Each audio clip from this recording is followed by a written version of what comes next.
블루베리는 세계 10대 건강식품에 들어갈 만큼 우리 몸을 건강하게 하는데 도움이 되는 과일입니다. 최근 10년간 소비량이 가장 많이 늘어난 과일이기도 한데요. 특히 50대 이상에서 급속도로 섭취량이 늘어나고 있습니다.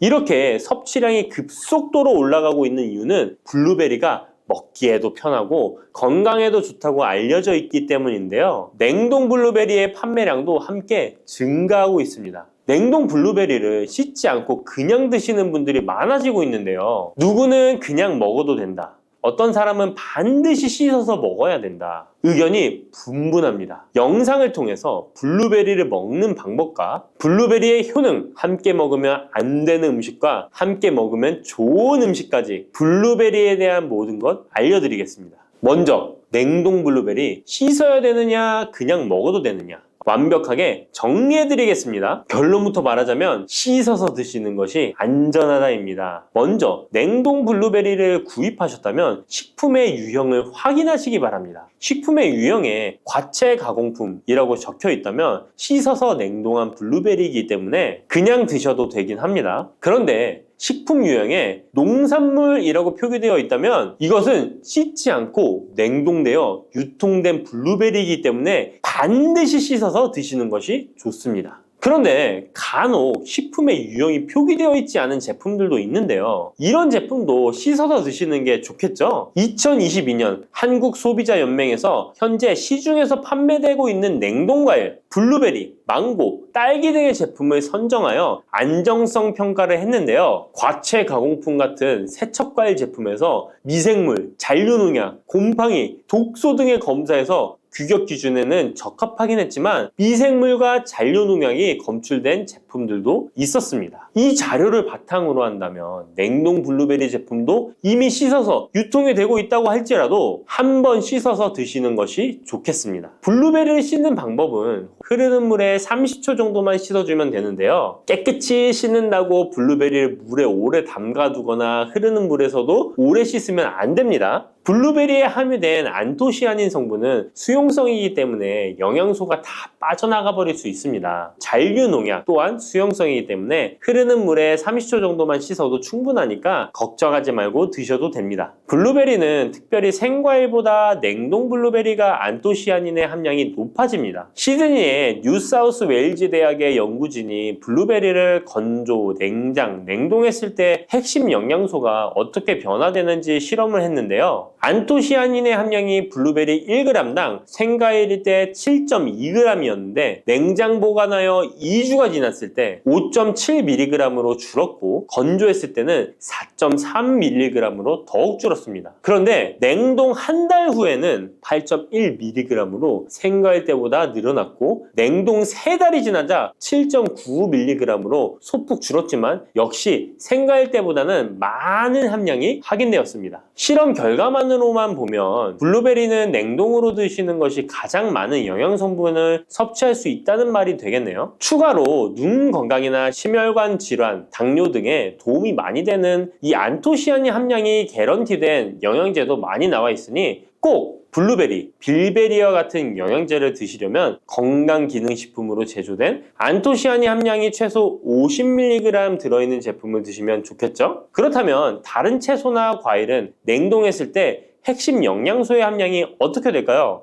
영양소에 따라 보존력이 강한 것도 있고 약한 것도 있는데요. 딸기의 한 종류인 라즈베리는 폴리페놀이 핵심 영양소인데요. 생과일 때보다 냉동일 때 킬로그램당 폴리페놀의 함량이 100mg 정도 상승하는 것으로 나타났습니다. 당근의 경우에는 핵심 영양소가 베타카로틴인데요. 냉동 보관했을 때 3개월이 지나면 베타카로틴의 함량이 현저히 감소하는 것으로 확인되었습니다. 이렇듯 냉동 채소, 냉동 과일은 핵심 영양 성분에 따라 함량이 높아질 수도 있고 낮아질 수도 있습니다. 냉동 블루베리를 구입하셔서 보관할 때는 주의할 사항이 있습니다. 판매되는 냉동 블루베리는 대량으로 포장되어 있는데요. 한 번에 드실 수 없는 양이죠. 냉동 블루베리는 해동해서 드시게 되면 녹으면서 안토시아닌까지 함께 녹아 나오기 때문에 냉동실에서 꺼내 바로 드시는 것이 좋습니다. 혹시나 해동이 되었다면 다시 냉동하시면 안 됩니다. 해동이 되면서 미생물이 증식을 하게 되며 그 상태로 냉동을 하면 미생물까지 함께 냉동이 되고 그것을 드시게 되면 복통, 설사를 유발할 수 있습니다. 자, 이제 블루베리의 효능에 대해 알아보겠습니다. 블루베리의 핵심 영양소인 안토시아닌은 폴리페놀의 일종으로 식물에 많이 함유된 청자색을 띠는 성분인데요.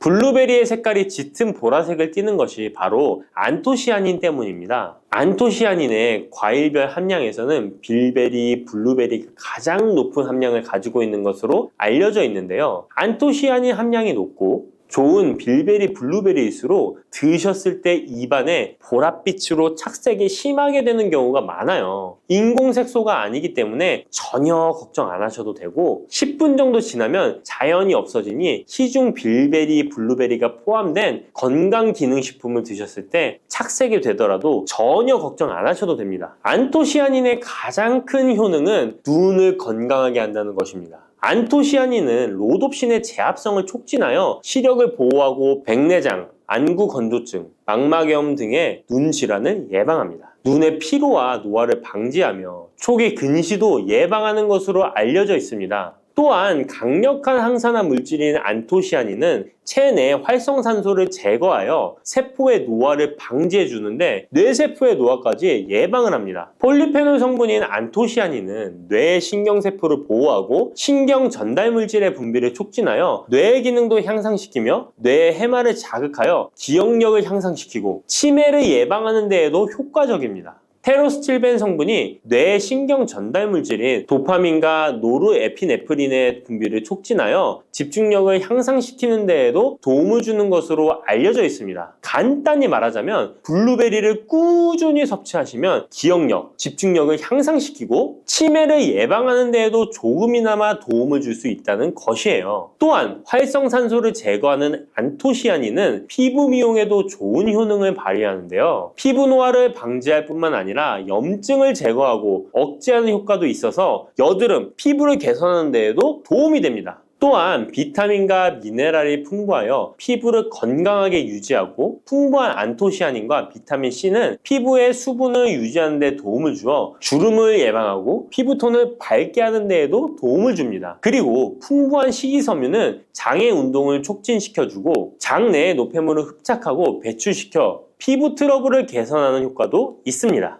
나이가 들면서 머리숱도 많이 줄어들게 되어 탈모로 걱정하시는 분들도 늘어나는데요. 블루베리는 탈모 예방에도 효과적이에요. 블루베리의 안토시아닌은 튼튼한 모발이 자라날 수 있도록 모낭세포를 자극해주고 두피세포의 노화를 예방하여 탈모를 예방하게 되는 것입니다. 또한 블루베리에 함유된 비타민C는 머리카락 조직 형성에 필수적인 성분이고 콜라겐 생성을 촉진하여 모발을 강화하고 두피 건강을 증진하는 데에도 도움이 됩니다. 항산화 성분인 안토시아닌은 머리카락 세포를 손상시키는 자유라디칼을 제거하고 머리카락 손상을 예방하는 데 도움이 되어 탈모를 예방하는 것입니다. 블루베리는 당뇨의 위험이 있는 분들에게 특히 도움이 되는데요. 블루베리는 혈당 수치를 낮추어주고 당분을 에너지원으로 사용하는 신진대사의 과정을 촉진해주는 효능이 있습니다. 미국의 당뇨병 협회는 블루베리를 당뇨병 슈퍼푸드라고 부르며 블루베리를 꾸준히 섭취하면 인슐린 감수성을 향상시키고 혈당을 낮추는 데 도움이 된다고 발표했습니다. 블루베리에 대한 연구를 진행했는데요. 하루에 150g의 블루베리를 섭취한 실험군은 혈당 스파이크의 발생이 낮아졌고 인슐린 수치 또한 낮아진 것으로 확인되었다고 발표했습니다. 블루베리에 함유된 안토시아닌뿐만 아니라 칼륨, 비타민 B6는 심장 건강을 지키는 데 도움을 주는데요. 이 성분들은 체내 콜레스테롤과 혈액의 지방을 감소시켜 혈액순환을 원활하게 해줍니다. 이런 효능으로 심장마비나 협심증을 일으키는 죽상동맥경화증을 예방하는 데 도움을 주게 됩니다. 또한 호모시스테인이 체내에 과하게 축적되면 혈관을 손상시키고 혈전을 생성하여 심장마비, 뇌졸중 등의 심혈관 질환을 유발할 수 있는데요. 블루베리의 풍부한 엽산과 비타민 B6는 호모시스테인의 축적을 방지하여 심혈관 질환을 예방할 수 있습니다. 블루베리는 많이 드시는데 블루베리 잎에는 관심이 별로 없는 것이 사실인데요. 블루베리 잎이 열매의 항산화 효능보다 뛰어나다는 사실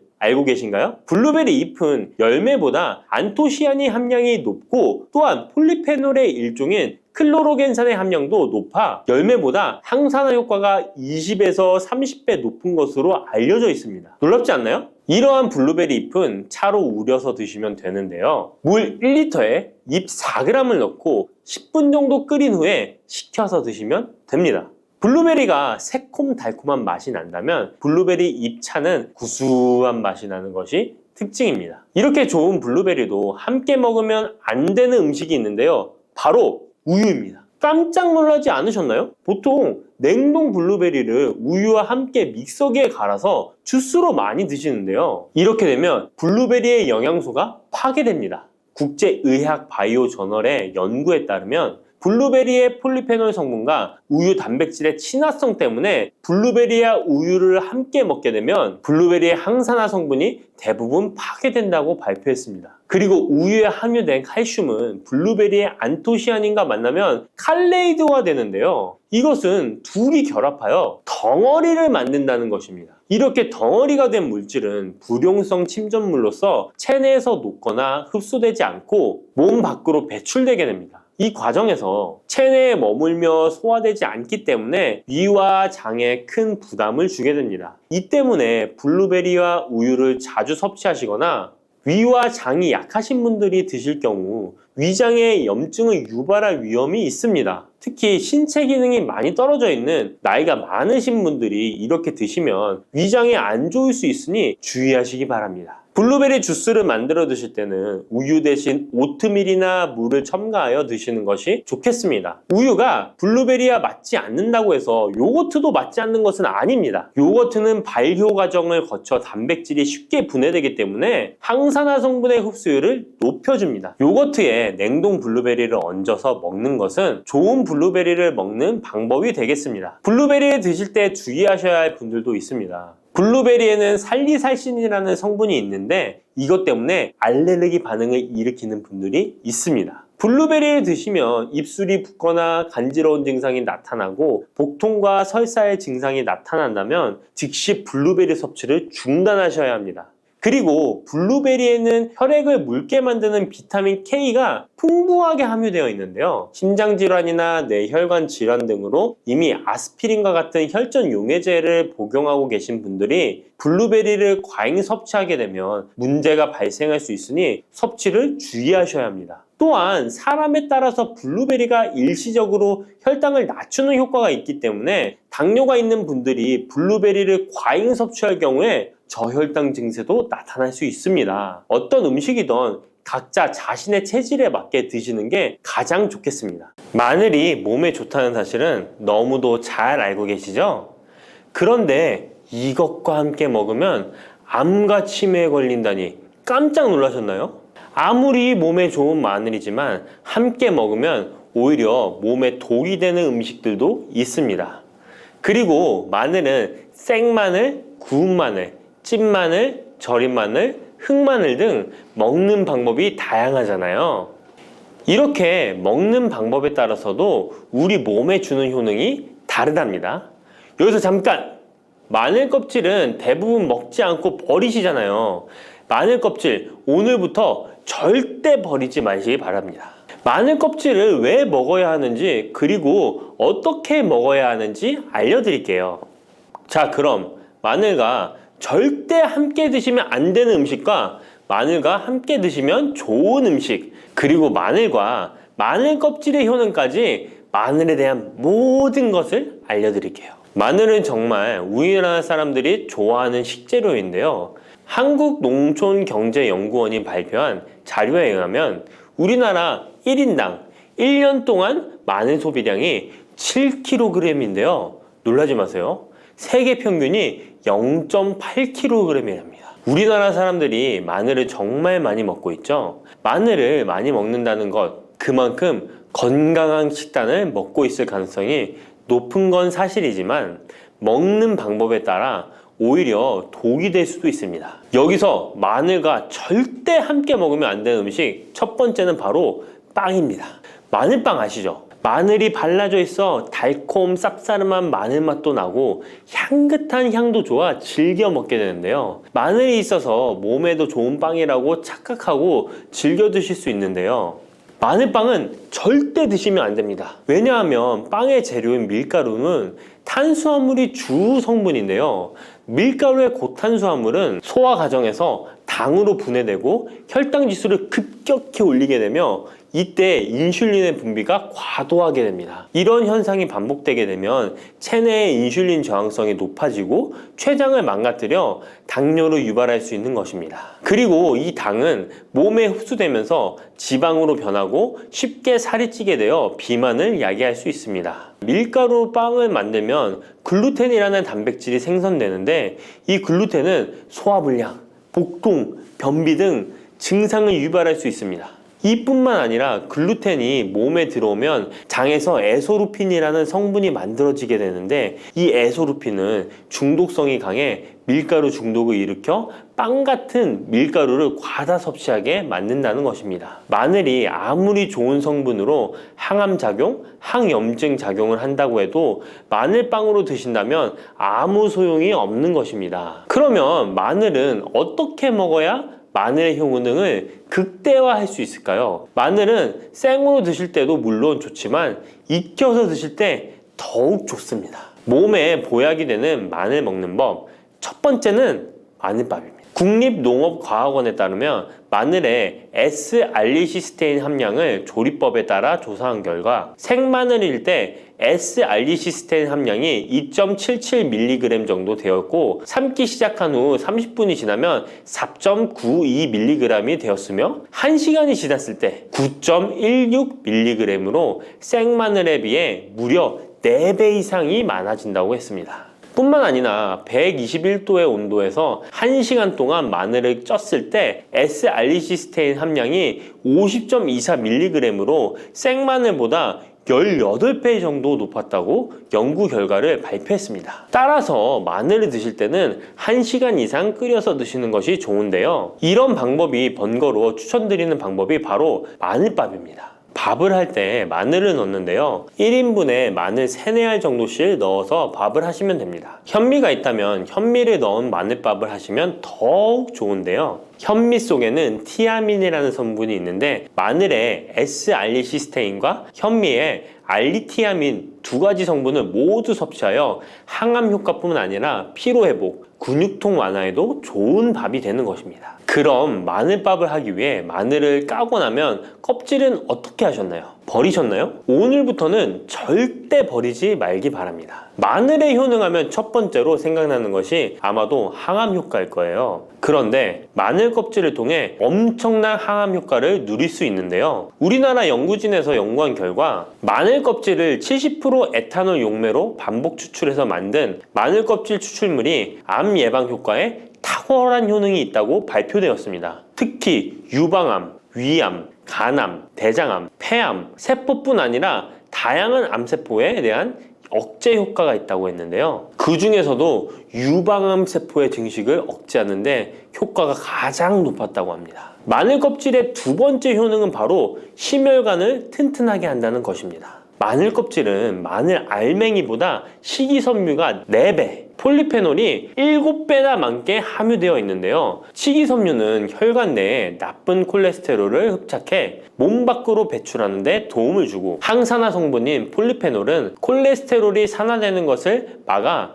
나쁜 콜레스테롤이 만들어지는 것을 방지하는 데 효능이 있는 아주 중요한 성분입니다. 마늘 껍질에 함유된 알리신 성분은 혈중 지지를 낮춰 콜레스테롤과 중성지방을 낮추는 데 효과적인 성분입니다. 이를 통해 동맥경화를 방지하는 데 도움을 주어 심혈관 질환을 예방하는 데 좋은 성분인 것입니다. 또 마늘 껍질을 말려 분말로 만들어 음식에 넣어 드시면 비만을 막아주는 효과를 볼 수 있는데요. 식이섬유가 풍부해 지방의 흡수를 막고 나쁜 지방을 배출하는 데에도 탁월한 효능이 있습니다. 뿐만 아니라 체내 지방의 대사를 촉진하여 지방 분해가 빠르게 일어나 체지방을 제거하는 데 아주 효과적입니다. 그리고 마늘 껍질 분말로 드시는 방법 말고 차로도 드시는 방법이 있는데요. 마늘차 우리는 법을 알려드릴게요. 마늘 껍질을 깨끗하게 씻어 말린 다음에 기름을 두르지 않은 팬에 마늘 껍질을 넣고 볶아주어 수분을 없애줍니다. 이렇게 하는 이유는 수분을 없애는 것도 있지만 마늘 껍질을 열을 가하게 되면 항산화 성분인 폴리페놀과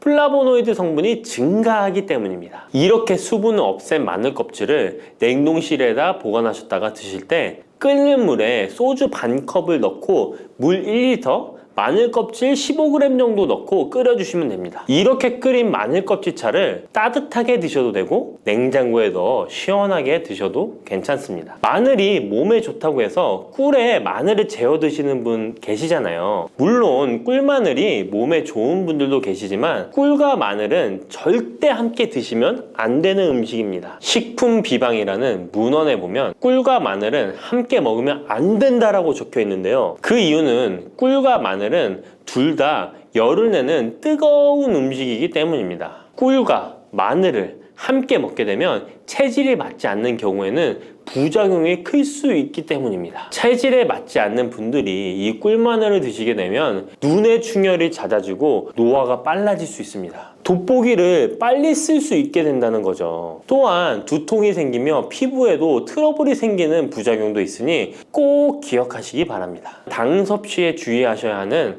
당뇨, 고지혈증을 갖고 계신 분들이나 암 환자분들은 절대로 꿀마늘을 드시면 안 됩니다. 그렇다면 마늘을 또 어떻게 드시는 것이 좋을까요? 바로 다양한 쌈채소와 함께 드시는 것을 추천드립니다. 마늘의 매운맛을 내는 알리신 성분이 혈관을 건강하게 하여 암을 예방하고 쌈채소를 통해 다양한 비타민과 무기질을 섭취하며 풍부한 항산화 물질도 섭취해 활성산소를 제거하고 혈관을 깨끗하게 해 노화를 방지하고 활력이 넘치는 건강한 몸이 될 수 있는 것이죠. 그런데 마늘을 반찬으로 만들어 드실 때 절대 드시면 안 되는 것이 있습니다. 그것은 바로 마늘장아찌입니다. 아니, 마늘장아찌가 왜? 라고 의문이 생기는 분들이 계시죠? 모든 마늘장아찌가 안 된다는 것이 아니라 설탕이 많이 들어간 마늘장아찌는 만들어 드시면 안 됩니다. 시중에 판매되는 마늘장아찌에는 설탕이 많이 들어가 있을 가능성이 높으니 절대 드시지 않기를 바랍니다. 몸에 좋은 마늘도 설탕과 함께 먹으면 오히려 독이 되는데요. 설탕이 많이 함유된 마늘장아찌를 드시게 되면 혈당이 급격하게 오르고 인슐린 저항성이 높아지며 혈액 속에 중성지방이 많아져 혈액을 끈적하게 만들게 됩니다. 또한 설탕을 많이 섭취하게 되면 뇌에서 기억력을 담당하는 해마의 크기를 줄어들게 해 기억력을 감퇴시키고 나아가 치매를 일으킬 수도 있습니다. 집에서 마늘장아찌를 담가 드실 때는 설탕을 넣지 말고 건강한 식재료만을 사용하시는 것이, 마늘을 건강하게 드실 수 있는 또 다른 방법은 흑마늘을 추천드립니다. 마늘에 열을 가하면 마늘색이 점점 짙어져 결국 까맣게 변하는 흑마늘이 되는데요. 그 이유는 마늘 속에 있는 당류와 단백질인 아미노산이 반응하여 갈색을 띠는 멜라노이딘 색소가 만들어지기 때문입니다. 이 반응을 마이야르 반응이라고 하죠. 고기를 구우면 빨간색의 고기가 점점 희어지다 갈색으로 변하는 반응과 같은 원리인 것입니다. 이렇게 흑마늘을 만들게 되면 생마늘보다 S알리스테인 성분이 5배가 많아질 뿐만 아니라 새로운 항산화 물질들이 많이 만들어지게 됩니다. 항암 효과가 뛰어난 폴리페놀이 생마늘에 비해 4배 이상 많아지고 위액 분비를 촉진해 소화를 잘 되게 하는 효능도 있으니 잊지 마시고 흑마늘을 만들어 주시기 바랍니다. 마늘은 또 요리할 때 많이 사용하는 재료인데요. 마늘을 얇게 썰어 기름에 튀긴 마늘튀김을 절대 드시면 안 됩니다. 기름에 마늘을 튀기면 마늘 향도 좋고 마늘의 매운맛은 없어지고 단맛은 좋아져 남녀노소 좋아하는 식재료가 되는데요. 뜨거운 기름에 튀긴 마늘은 우리 몸에 좋은 항산화, 항암 물질들을 파괴하고 몸에 안 좋은 탄수화물만 남은 음식이 됩니다. 마늘을 튀길 때 사용하는 기름은 오메가6 지방산이 많은 식용유를 사용하게 되는데요. 이런 기름을 많이 먹게 되면 몸 안에 지방산 불균형이 일어나 염증 수치가 높아질 수 있습니다. 튀긴 마늘을 섭취하게 되면 당 독소 또한 높아져 결국 우리 몸에 인슐린 저항성이 높아지는 악영향을 주는 것이죠. 만약 기름에 튀긴 마늘을 드시고 싶다면 한 가지 방법이 있는데요. 그것은 올리브유를 사용하시고 불을 오래 가열하지 말고 살짝만 가열하여 마늘도 튀기듯이 오래 하지 말고 살짝만 익혀서 드시면 향도 좋고 몸에도 좋은 마늘을 드실 수 있습니다. 올리브유를 이용한 마늘을 드시는 방법 하나 더 알려드리겠습니다. 그것은 올리브유에 마늘을 재워 먹는 방법인데요. 먼저 마늘을 끓는 물에 넣어 5분 정도 데쳐주시고요. 소독된 병에 마늘을 담고 올리브유를 가득 담아줍니다. 이때 통후추를 조금 넣어주면 풍미를 더욱 높일 수 있습니다. 올리브유와 마늘이 만나 항산화 성분, 항암 물질이 극대화되어 혈관을 튼튼히 하고 혈전의 생성을 막고 혈류를 원활하게 하여 치매를 예방하고 심장마비와 뇌졸중까지 예방할 수 있는 보약이 되는 것입니다. 이렇게 만든 마늘 올리브유 절임은 반찬으로 드셔도 좋고 생선 요리를 할 때 이 마늘을 으깨어 생선에 발라주면 생선 비린내를 잡아줄 뿐만 아니라 마늘과 올리브유의 풍미가 더해져서 더욱 맛있는 요리가 될 수 있습니다. 이렇게 좋은 마늘도 드실 때 주의하셔야 할 분들이 계신데요. 마늘의 효능 중에 혈전을 제거하고 혈류를 원활하게 하는 효능이 있었잖아요. 이런 효능이 혈액을 묽게 만들기 때문인데요. 와파린, 아스피린 같은 혈전 용해제를 복용하시는 분들이 마늘을 많이 드시게 되면 상처가 났을 때 피가 잘 멈추지 않을 수 있으니 주의하시기 바랍니다. 평소 위염이나 위궤양이 있어서 위가 안 좋으신 분들은 마늘에 알리신 성분이 위 점막을 자극하여 증상이 악화될 수 있으니 주의하시기 바랍니다. 그리고 과민성 대장 증후군이 있는 분들도 마늘을 많이 드시게 되면 복통이 일어날 수 있으니 마늘은 조금만 드시길 바랍니다. 부추와 이것을 함께 드시면 죽어가던 혈관이 살아나고 치매가 예방됩니다. 부추에는 항산화 성분과 각종 비타민, 칼슘, 칼륨 등의 미네랄 성분이 풍부하여 간 해독에 좋고 콜레스테롤을 낮추며 당뇨 예방과 조절에 도움이 되고 심혈관 질환을 예방하는 데에도 탁월한 효능이 있습니다. 부추가 건강에 도움이 된다는 사실은 많은 분들이 알고 계시지만 부추의 효능에 대해 자세히 알고 계신가요? 부추의 효능, 함께 먹으면 보약이 되는 음식과 부추를 드실 때 주의할 점, 그리고 부추의 특별한 조리법까지 모두 알려드릴게요. 같이 먹으면 좋은 음식 첫 번째는 두부입니다. 두부는 기본적으로 단백질이 풍부하며 리놀렌산, 레시틴, 피토스테롤 등의 성분이 풍부해서 몸 안에 콜레스테롤 수치를 낮춰주고 혈액순환을 원활하게 하여 동맥경화, 심근경색, 뇌출혈 등의 심혈관 질환을 예방할 수 있습니다. 그리고 두부는 체력과 근력을 유지하는 데 큰 도움을 주는데요. 바로 두부의 풍부한 단백질 때문이죠. 근육은 매일 일정량이 새로운 근육으로 대체되기 때문에 매일 단백질을 공급해줘야 하는데요. 우리 몸에 단백질을 공급해주기 위해 정말 유용한 음식이 두부인 것이죠. 또한 두부에는 콜린이 풍부한데 콜린은 알츠하이머성 치매를 예방하는데 탁월한 효능을 발휘합니다. 그리고 두부는 건강하게 장수하는 데 도움이 되는데요. 많은 과학자들의 연구 결과 건강하게 장수한 사람들의 특징이 식물성 단백질을 꾸준히 섭취했다는 사실을 발견했고 동물성 단백질을 식물성 단백질로 바꿔 섭취했을 때 사망의 위험성이 낮아진다는 연구 결과도 있습니다. 이런 두부와 부추가 만나게 되면 심혈관 질환을 예방하는데 시너지 효과가 나오게 됩니다. 부추에 풍부한 황화아릴 성분이 혈관 내에 노폐물을 제거해주고 나쁜 콜레스테롤도 녹여주는 효과가 있는데요. 그렇게 되면 혈액은 깨끗해지고 혈액순환이 원활하게 되어 심혈관 질환을 예방할 수 있습니다.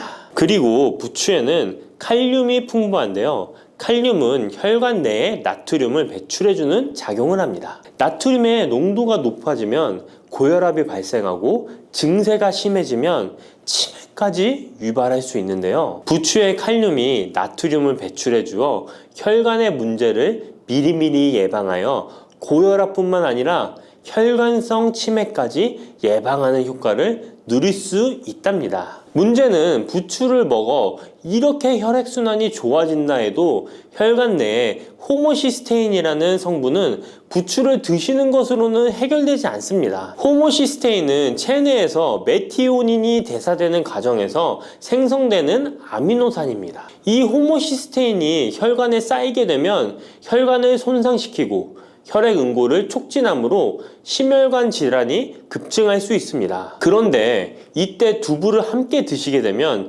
혈관 내 호모시스테인을 제거하는데 놀라운 효과를 볼 수 있는데요. 바로 두부의 풍부한 엽산이 호모시스테인을 몸 밖으로 배출해 주는데 탁월하기 때문이죠. 이 엽산이 호모시스테인을 다시 메티오닌으로 전환시켜 독성을 완화시킬 수 있습니다. 앞에 말씀드렸다시피 두부에 단백질이 풍부하다는 사실은 알고 계실 거예요. 그런데 단백질의 양이 고기보다 훨씬 많다는 사실은 모르셨죠? 나이가 들수록 고기가 소화가 잘 안 되어 잘 안 드시게 되는 분들이 많이 있습니다. 그리고 우리나라 성인들의 단백질 섭취량이 많이 부족하다는 통계 자료도 있습니다. 두부를 드시게 되면 부족한 단백질을 충분히 보충해 주어 근육을 튼튼하게 하는 데 도움이 되고 이는 관절염과 통증을 예방하는 데에도 도움이 되는 것이죠. 그리고 두부에는 이소플라본이란 성분이 많이 들어있는데요.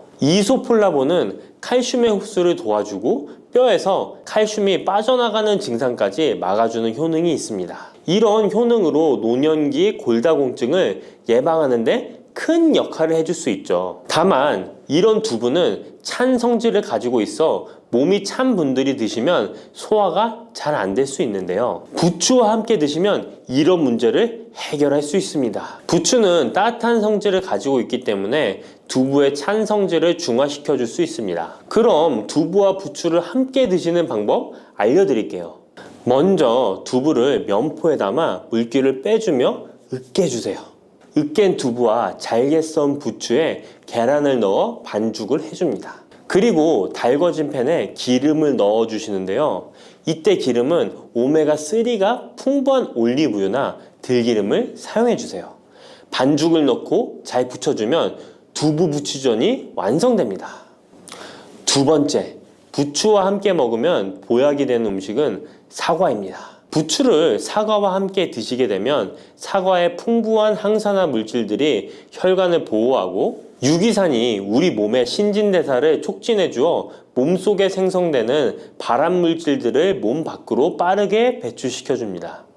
부추의 효능 중 가장 중요한 것 중에 하나가 바로 이 항암 효과인데요. 부추에 있는 다양한 영양 성분과 식이섬유, 항산화 물질들 덕분이죠. 부추에는 비타민 A, 비타민 C와 같은 항산화 물질이 풍부합니다. 이 항산화 물질은 세포를 손상시키고 염증을 유발하며 노화를 촉진하는 활성산소를 제거하는 역할을 해주고 암세포의 활성을 억제하는 효능이 있습니다. 특히 비타민 A는 면역체계를 강화시켜주어 우리 몸이 암세포와 싸워 이길 수 있는 힘을 높여주는 역할을 해준답니다. 세포를 손상시키는 주범에는 프리라디칼이란 물질이 있는데요. 프리라디칼의 체내 농도가 높아지면 암세포의 발생이 급격하게 올라가게 됩니다. 이런 나쁜 물질을 부추의 비타민 C와 비타민 E가 제거해 주어 암을 예방하는 효과가 있다는 것이죠. 그리고 부추와 사과에는 수용성 식이섬유가 많이 들어있는데요. 이 식이섬유는 소화 기능을 건강하게 유지할 뿐만 아니라 특히 대장암 같은 소화계통의 암을 예방하는데 큰 도움을 줍니다. 그리고 식이섬유가 풍부한 부추와 사과는 혈당 관리에 도움을 주어 당뇨를 예방하고 개선하는데 큰 역할을 하는데요. 식이섬유는 혈관 내에 콜레스테롤을 배출하는 데 도움을 주고 당 성분이 장에서 천천히 흡수되도록 해주어 혈당이 급격히 오르는 것을 방지해 줍니다. 이렇게 되면 췌장에서 인슐린이 분비되는데 충분한 시간을 벌어주어 췌장이 혹사되는 것도 예방해 주는 것이죠. 그럼 부추와 사과는 어떻게 드시면 좋을까요? 먼저 각종 채소로 샐러드를 만들어 드실 때 부추와 사과를 채를 썰어 함께 드셔도 정말 맛있게 드실 수 있습니다. 그리고 부추와 사과를 함께 갈아서 주스로 만들어 드셔도 좋은데요. 만드는 방법도 아주 간단합니다. 먼저 잘 씻은 부추를 적당한 크기로 잘라주시고 사과도 가운데 씨를 빼고 적당하게 잘라줍니다. 믹서기에 넣고 물 1컵, 올리브 오일을 1스푼 넣어줍니다. 올리브 오일을 넣으면 부추의 영양 성분 흡수율을 몇 배나 올려줄 수 있습니다. 이렇게 넣고 갈아주기만 하면 부추 사과 주스 완성입니다. 세 번째, 부추와 함께 먹으면 보약이 되는 음식은 돼지고기입니다. 부추의 강력한 생명력은 지친 간을 되살리는데도 그 효능이 뛰어나 간에 쌓인 독소를 제거하는데도 효과적인데요. 부추에 함유된 베타카로틴과 클로로필 같은 간세포를 보호하고 간의 재생을 촉진해주는 역할을 해줍니다. 그리고 부추에 함유된 사포닌 성분은 지방간을 예방하고 간의 부담을 덜어주는데 많은 도움을 줄 수 있습니다. 또한 황화알릴이라는 성분이 풍부한데 이 성분은 간의 면역력을 강화해주고 간의 여러 질환을 예방해주는 효능이 있습니다. 여러분 혹시 글루타치온이라는 영양제 들어보셨나요? 부추에는 체내에서 이 글루타치온을 합성할 때 필요한 황화합물이 풍부하여 간의 해독작용을 높여줄 수 있습니다. 이때 돼지고기를 부추와 함께 드시면 우리 몸에 보약이 되는데요. 부추의 알리신 성분이 돼지고기의 비타민 B1의 흡수율을 높여줍니다. 또한 부추의 따뜻한 성질이 돼지고기의 찬 성질을 보완해 주어 소화가 잘 되도록 도와주고 위장 건강에 도움을 줄 수 있습니다. 그리고 영양학적으로도 서로 보완이 되어 균형 잡힌 식사가 될 뿐만 아니라 혈액순환 개선, 면역력 강화, 피로 해소, 에너지 증진, 항암 효과 등을 더 효과적으로 얻을 수 있습니다. 그렇다면 부추와 돼지고기는 어떻게 드시면 될까요? 돼지고기 수육을 부추와 함께 쌈을 싸서 드셔도 좋지만 반찬으로 만들어 먹을 수 있는 방법을 제가 알려드릴게요. 바로 돼지고기 부추볶음인데요. 먼저 부추를 적당한 크기로 잘라 준비해 주시고 돼지고기는 길쭉하고 얇게 썰어줍니다. 잘 달궈진 팬에 올리브유를 둘러주시고 부추와 돼지고기를 한 번에 넣고 볶아줍니다. 이때 대파와 다진 마늘을 넣어주시고 간장으로 간을 해주시면 됩니다. 다 볶아진 후에 들기름을 살짝 곁들여 주시면 고소함이 폭발할 뿐만 아니라 영양도 만점인 보약 반찬이 완성됩니다. 참고로 돼지고기 대신 오리고기를 사용해도 훌륭한 요리가 된답니다. 네 번째, 부추와 함께 먹으면 보약이 되는 음식은 브로콜리입니다. 브로콜리는 세계 10대 슈퍼푸드 중 하나로 선정될 만큼 건강에 좋은 채소입니다. 브로콜리에는 항산화 물질인 비타민 E, 베타카로틴, 비타민 C 등이 풍부하게 함유되어 있어 혈관 속의 활성산소를 제거하여 세포의 노화를 방지하는 효과가 있습니다. 그리고 설포라판이라는 항암 성분도 풍부하여 암세포의 성장을 억제하고 암 예방에 효과적인 놀라운 식물이죠. 또한 비타민 A가 풍부하여 눈 건강에도 아주 좋은 효능을 발휘합니다. 이 비타민 A는 부추에도 풍부하여 함께 드실 때 시너지 효과를 누릴 수 있게 되는데요. 비타민 A는 로놉신의 합성을 도와 야맹증을 예방해주고 눈의 점막을 만들어내는 효능이 있어 안구 건조증을 예방하고 눈시림 증상을 완화시켜 줄 수 있습니다. 또한 비타민 C는 활성산소를 제거하여 안구세포를 보호해주고 눈의 혈관을 건강하게 유지시켜 주어 망막이 손상되는 것을 막아줍니다. 이런 효능으로 눈이 충혈되는 것과 통증을 완화시켜 줄 수 있습니다. 눈 질환 중에 황반변성은 노인의 실명 원인 1위로 매우 위험한 질병인데요. 부추와 브로콜리에 풍부하게 들어있는 비타민 E가 예방해 줄 수 있습니다. 황반변성은 안구의 급격한 노화로 인해 발생하는데 비타민 E가 노화를 막아주는 효능이 있어 황반변성을 예방하는 데 도움을 줍니다. 이 비타민 E는 비타민 C, 비타민 A와 함께 먹을 때 우리 몸에서 흡수율이 올라가는데요. 그렇기 때문에 부추와 브로콜리를 함께 먹으면 눈을 건강하게 하는데 높은 시너지 효과를 가질 수 있습니다. 그렇다면 부추와 브로콜리는 어떻게 드실 수 있을까요? 지금 바로 함께 먹는 특급 조리 방법을 알려드릴게요. 잘 씻은 부추를 적당 크기로 잘라 준비하고 브로콜리는 송이를 나누어 끓는 물에 부추와 함께 살짝 데쳐줍니다. 데친 부추와 브로콜리는 찬물에 헹군 후에 물기를 제거합니다. 간장, 식초, 설탕, 다진 마늘, 참기름을 섞어 양념장을 만들어 부추와 브로콜리를 골고루 묻혀줍니다. 마지막으로 통깨를 뿌려주면 맛있는 부추 브로콜리 무침이 완성됩니다.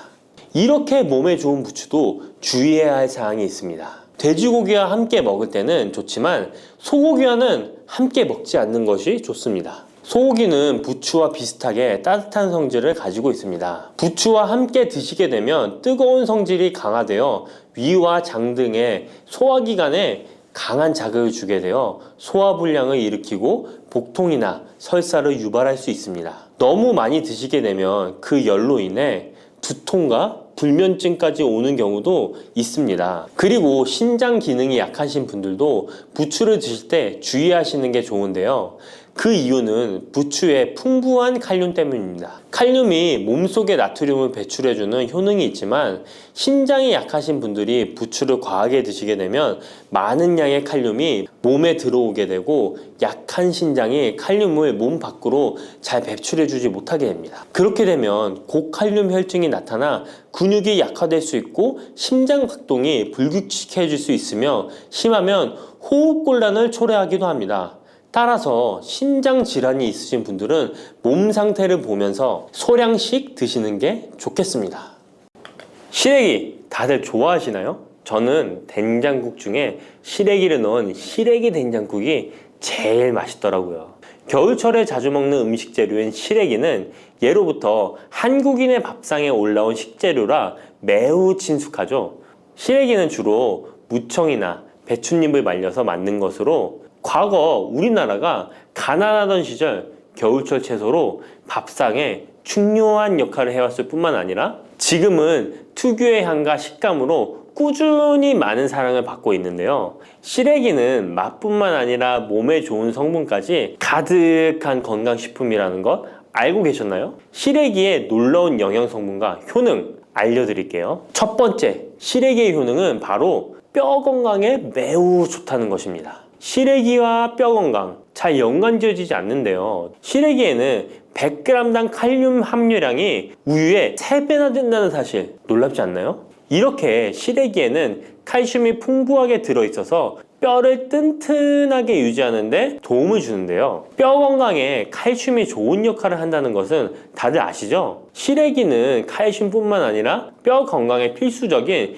비타민 D와 비타민 K도 함유되어 있어요. 비타민 D는 뼈의 칼슘 합성을 도와주고 비타민 K는 뼈의 형성과 유지에 중요한 역할을 해주는데요. 비타민 K는 오스테오칼신이라는 단백질의 생성을 촉진하여 뼈의 형성을 돕고 뼈의 분해를 억제하여 뼈 손실을 예방하는 효과가 있는 거죠. 그래서 시래기를 꾸준히 섭취하면 칼슘과 함께 다양한 미네랄들이 뼈에 좋은 영향을 미쳐 건강한 뼈를 유지하는 데 효과적입니다. 시래기를 잘 익혀서 먹으면 더 흡수율도 좋아지는데요. 이는 뼈 건강에 아주 중요한 부분이라고 할 수 있습니다. 특히 중년과 노년층에서는 뼈 밀도가 낮아져 골다공증이나 골절 위험이 높아지기 때문에 칼슘을 충분히 섭취하는 것이 중요합니다. 두 번째, 시래기는 장 건강에 좋은 영향을 미칩니다. 시래기는 식이섬유가 매우 풍부한 식품인 거 다들 아시죠? 시래기는 무청을 말린 것인데요. 그늘에 말리기만 했을 뿐인데 식이섬유가 무청의 4배 정도 된다는 사실, 참 신기하죠? 시래기에 함유된 식이섬유는 장 내에서 물과 함께 팽창하여 변을 부드럽게 만들어주어 장 운동을 원활하게 도와주는데요. 이러한 작용은 장의 연동 운동을 촉진시키고 변비 예방에도 장 건강을 유지하는데 효과적입니다. 또한 시래기는 장내 유익한 세균에게 영양을 공급하는 역할도 하는데요. 장내 유익한 세균은 시래기의 식이섬유를 먹고 번식하며 또 장에 좋은 유익균들이 자랄 수 있는 환경을 만들어주고, 이는 장내 세균의 다양성과 균형을 유지하는 데 도움을 줍니다. 유익균들이 장 건강에 중요한 역할을 하기에 시래기를 섭취함으로써